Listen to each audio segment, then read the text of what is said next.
Hello my dear students, once again welcome back in my YouTube channel. आज हम लोग class 9 के Kaveri book का चैप्टर 5 पढ़ने वाले हैं and that is the world of limitless possibilities. बच्चों, इसका मतलब होता है असीम संभावनाओं की दुनिया। लिमिटलेस का मतलब असीम, जिसकी कोई सीमा ना हो, है ना, असीमित। और पॉसिबिलिटीज़ का मतलब होता है अवसर, संभावनाएँ। ठीक है, तो इस चैप्टर का मतलब है बच्चों कि इस दुनिया में सीखने, आगे बढ़ने और अपने सपनों को पूरा करने के अनगिनत अवसर है हमारे पास, बशर्ते अगर हम उस चीज़ को पाने के लिए अगर मेहनत करें, है ना, पूरा लगन से उस चीज़ के प्रति काम करें, तो वो चीज़ हमें मिल सकती है, प्राप्त हो सकती है। ठीक है, और यहाँ पर एक वर्ड देखिए बच्चों, एक आया पैरालंपिक्स। ओलंपिक का ये पार्ट है पैरालंपिक्स।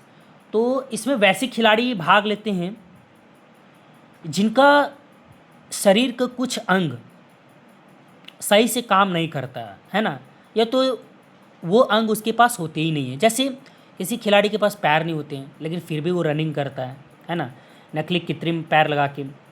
जिनके पास हाथ नहीं होता है फिर भी वो तरह तरह के गेम को खेलते हैं। तो फोटो में आप देख सकते हैं यहाँ पर ये जो खिलाड़ी, इनके पास दोनों हाथ नहीं लेकिन फिर भी ये तीरंदाजी कर रही है। ठीक है, चलिए स्टार्ट करते हैं इस चैप्टर को। क्या बोलता है, बोलते हैं ever wondered what happens when incredible athletes defy the odds and showcase their exceptional skills on a global stage।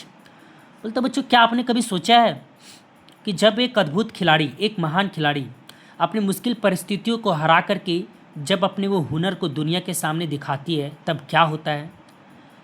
तो चलिए enter the world of Paralympic games. तो चलिए पैरालंपिक खेलों की दुनिया में प्रवेश करते हैं।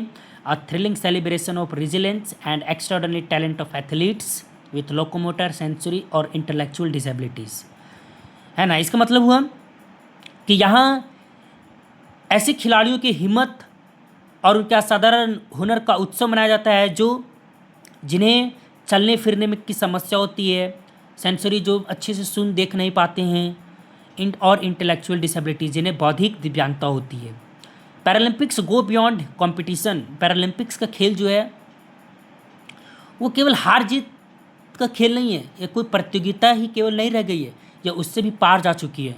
टू क्वेल स्टेरियोटाइप्स, है ना, पुरानी सोच से बाहर आने के लिए, एंड रिडिफाइंड पॉसिबिलिटीज़, और संभावनाओं को नए तरीके से परिभाषित करने के लिए, है ना। स्टेरियोटाइप्स का मतलब होता है बच्चों रूढ़िवादी सोच, पुरानी सोच, है ना। लोग सोचते हैं ना कि यार जो डिसेबिलिटीज़ होते हैं वो लोग कुछ भी नहीं कर सकते जीवन में, बस जहाँ रहते हैं वहाँ पड़े हुए रहते हैं, वो चीज़ होती है। तो इन चीज़ों को ही वो, ये जो पैरालंपिक्स है, इन चीज़ों को ही वो दूर करने का काम करती है। खेल तो ये है ही, लेकिन इसके साथ साथ वो इन चीज़ों को दूर करने का भी काम करती है। लोगों को दिखाती है, बताती है कि ऐसा नहीं है कि जो दिव्यांग होते हैं, जिनका हाथ पैर नहीं होता, वो कुछ कर नहीं सकते, वो भी कुछ कर सकते हैं। ठीक है, बोलता है Bharat debut in the Paralympics dates back to 1968। बोलता है बच्चों, भारत जो है वो पैरालंपिक्स में 1968 में शुरुआत करता है अपना, है ना। And the first medal was clinched in swimming in 1972। और अपना पहला मेडल भारत जो अपना पहला मेडल 1972 में स्विमिंग में जीतता है। ठीक है, सिंस देन, और तब से many Indian Paralympians have brought incredible honour to our country. One such Paralympian doctor Deepa Malik, a Khel Ratna Arjuna and Padmashri awardee, has left an indelible mark on innumerable aspiring athletes. देखिए बच्चों, तो कहता है जब से भारत ने अपना पहला मेडल जीता तब से भारत के कई सारे पैरालंपियन खिलाड़ी मेडल को जीत चुके हैं, और भारत अपने देश के लिए अतुलनीय सम्मान पा चुके हैं, है ना। और उन्हीं सब में एक हमारी खिलाड़ी है डॉक्टर दीपा मलिक, पैरालंपियन खिलाड़ी है जिन्हें खेल रत्न से भी नवाजा जा चुका है, अर्जुना अवार्ड से भी नवाजा जा चुका है, और पद्मश्री अवार्ड से भी इन्हें नवाजा जा चुका है। और ये जो है एक अमिट छाप छोड़ चुकी है उन अनगिनत खिलाड़ियों के ऊपर जो बिल्कुल उनके जैसा बनना चाहते हैं, जो उनके जैसा बनने का सपना देखते हैं, है ना। तो रीड द फॉलोइंग इंटरव्यू को पढ़ना है, समझना, देखना कि क्या इस पर बातचीत हुई है। तो बोलता है इंटरव्यूअर, नमस्ते ma'am, it is my privilege to have this opportunity to meet a famous personality in the world of Paralympics such as you, है ना। बच्चों, प्रिविलेज का मतलब होता है बच्चों सौभाग्य, अपॉर्चुनिटी का मतलब होता है अवसर, फेमस का मतलब होता है प्रसिद्ध, जो बहुत ही फेमस हो। पर्सनैलिटी का मतलब वही व्यक्तित्व। तो बोलता है नमस्ते मैम, वो ग्रीट करता है पहले दीपा मलिक को, बोलता है नमस्ते मैम, पैरालंपिक खेलों की दुनिया में आप जैसे महान खिलाड़ी से मुझे मिलने का सौभाग्य प्राप्त हुआ है ना, यह मेरे लिए बहुत ही बड़ी बात है। तो डॉक्टर मलिक कहती है कि नमस्ते, believe me I am truly honoured. तो वो भी कहती है कि नमस्ते, यकीन मानिए मुझे भी मैं उतना ही सम्मानित महसूस कर रही हूँ। Interviewer, you have been listed as one of the 10 most inspirational women para athletes, है ना, globally by the International Paralympic Committee. बोलता है बच्चों कि आपको इंटरनेशनल पैरालंपिक कमेटी के द्वारा दुनिया की 10 सबसे प्रेरणादायक पैरा एथलीट्स की महिलाओं की सूची में शामिल किया गया है। How did you brave the odds to be who you are today. जो कुछ भी आप हैं, तो आपने उन चुनौतियों का, आपने उन परिस्थितियों का सामना कैसे किया यहाँ तक पहुँचने के लिए। डॉक्टर मलिक कहती है कि आई वॉज 29, मैं 29 साल की थी, and awful tragedy struck me when I was diagnosed with a spine tumour. मेरे साथ एक दुखद दुर्घटना घटी, है ना, जब जांच में मुझे पता चला कि मुझे स्पाइन ट्यूमर यानी उसके रीढ़ की हड्डी में एक ट्यूमर है बच्चों। वो कहती है, बोलती है आगे कि आई अंडरवेंट अ सर्जरी, मैं एक सर्जरी से गुजरी, लेकिन मिसफॉर्चून, बदकिस्मती से, raised its ugly head again, ये बीमारी फिर से उसके अंदर उभर आया। The doctors declared that I would be bound to a wheel chair for the rest of my life. Doctor ने उन्हें बताया, यानी डॉक्टर मलिक से डॉक्टर ने कहा कि अब आपको आपकी अपनी बाकी की ज़िंदगी व्हील चेयर पर ही गुजारनी पड़ेगी। क्यों? क्योंकि इसके जो शरीर का जो निचला हिस्सा है, यानी उसके कमर का जो निचला हिस्सा है, वो पैरालाइज्ड हो चुका था, है ना, वो लकवाग्रस्त हो चुका था। तो डॉक्टर दीपा मलिक कहती है, I had 2 choices, squander my life in remorse और transform it to a world of limitless possibilities. वो कहती है मेरे पास 2 ऑप्शन थे, है ना, या तो पछतावा में अपनी पूरी ज़िंदगी को बर्बाद कर दूँ। रिमोर्स का मतलब बच्चों पछतावा, स्क्वेंडर का मतलब होता है बर्बाद कर देना, वेस्ट कर देना। तो कहती है पछतावा से मैं अपनी ज़िंदगी को पूरी तरह से बर्बाद कर दूँ, या अपने ऊपर काम करूँ और अपने लिए इस दुनिया में असीमित संभावनाओं को बना सकूँ, तरह तरह के चीज़ों अपने के लिए कर सकूँ।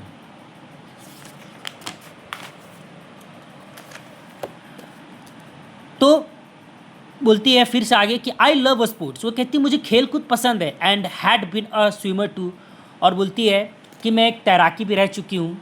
ठीक है बच्चों, swimmer too, so I decided to switch to para athletes, तो मैंने मन बना लिया पैरा एथलीट्स में जाने का। This is how my Paralympics journey began, और कहती है कि इस प्रकार से मेरा पैरालंपिक्स की जो यात्रा है वो शुरू हुई। आगे बोलती है my breakthrough moment came in the 2016 Rio Paralympic games. बोलता है कि मुझे सबसे बड़ी सफलता 2016 के रियो पैरालंपिक गेम्स में मिली, है ना, when I secured the silver medal in the shot put event, जब वो गोला फेंक में गोल्ड मेडल को जीती थी, है ना। कब जीती थी? तो 2016 के रियो पैरालंपिक गेम में। आगे बोलती है in hindsight I feel it was a moment of personal victory, है ना, बीते हुए दिनों को अगर वो देखती है तो वो कहती है कि ये जो जीत है मेरी व्यक्तिगत जीत है, मेरी पर्सनल विक्ट्री है, and a step forward to changing perceptions, और एक कदम उन सोच की बदलाव की ओर है जो सोचते हैं कि दिव्यांग लोग कुछ नहीं कर सकते, है ना। बच्चों देखिए दिव्यांग लोग जो होते हैं उनको बहुत ही परेशानियों का सामना करना पड़ता है ना। सबसे पहला चीज़ कि उनको अपने आप में प्रूव करना पड़ता है, अपने आप में उसे जीतना पड़ता है, अपने आप में उसे साबित करना पड़ता है कि मैं जो सोच रही हूँ वो चीज़ मैं कर सकती हूँ।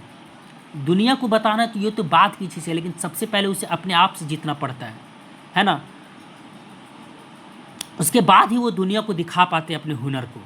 ठीक है, आगे बोलता है interviewer you are a trailblazer. Trailblazer का मतलब बच्चों नई राह दिखाने वाला, है ना। तो इंटरव्यूअर डॉक्टर दीपा मलिक को ट्रायल ब्लेजर कहते हैं। क्यों? क्योंकि वो अपने करियर में बहुत सारा मेडल जीत चुकी है, और उनके जैसे जो बनने का सपना देखते हैं जो खिलाड़ी, है ना, उनके लिए वो नई राह दिखाने वाली बन चुकी है, इसलिए उसको ट्रायल ब्लेजर कहते हैं। The first ever Indian female para athlete to win the an Asian Games medals in athletics.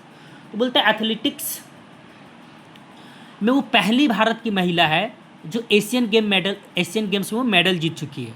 You are also India's first ever female Paralympics medallist across any sport and the list of first in never ending.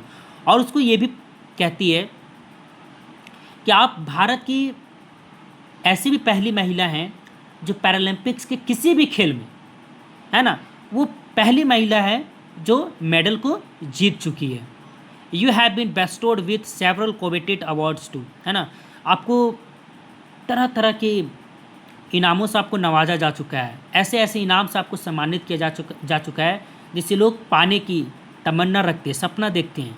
What do this accomplishments mean to you, ये सारी उपलब्धियाँ आपके लिए क्या मायने रखती है? तो डॉक्टर मलिक कहती है कि आई ट्रूली अप्रिसिएट दीज एक्कोलेट्स। एक्कोलेट्स का मतलब होता है बच्चों प्रशंसा, ठीक है ना, एक्कोलेट्स का मतलब होता है प्रशंसा, ठीक है, यानी कि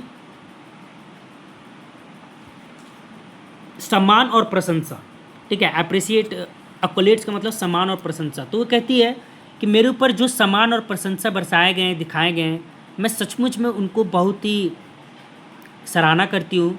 these achievements are a testimony to my believe that a physical limitations don't define one's potential.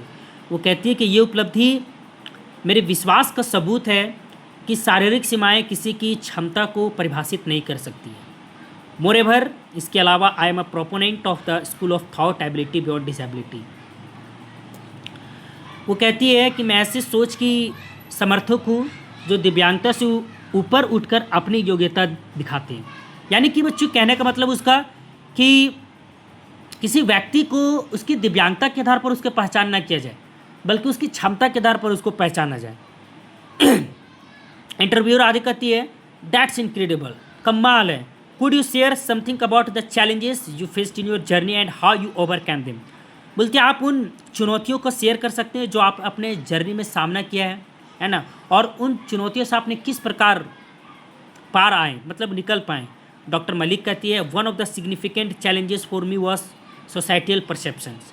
बोलती है कि मेरे लिए सबसे बड़ी जो चैलेंजेस थी, मतलब कि चुनौती थी, वो थी लोगों की सोच, है ना बच्चों, लोगों की सोच थी। लोगों को मानना था कि दिव्यांग लोग कुछ नहीं कर सकते हैं, और कहीं ना कहीं ये चीज़ उन लोगों के भरोसा को तोड़ देती है, उन लोगों का आत्मविश्वास को तोड़ देती है। तो वो कहती है कि ये सबसे बड़ी मेरी चुनौती थी। बोलती पीपल ऑफन अंडर एस्टिमेटेड माई एबिलिटीज़, लोग मेरी क्षमताओं को कम आंकते थे। Overcoming this required not only physical strength but also mental resilience. वो कहती है कि इन सभी चीज़ों से बाहर निकलने के लिए ना केवल शारीरिक ताकत की ज़रूरत होती थी, बल्कि मेंटल रिजिलेंस, है ना, मानसिक क्षमता की भी ज़रूरत होती थी।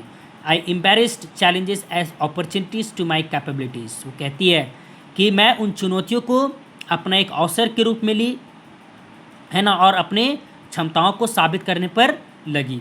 The support of my family, मेरे परिवार का मेरा साथ, कपल्ड विथ माई फॉर्टिट्यूड, और मेरा दृढ़ हिम्मत, allowed me to turn obstacles into stepping stones, है ना, उन बाधाओं को अपनी सफलता की सीढ़ियों में बदलने में मदद की।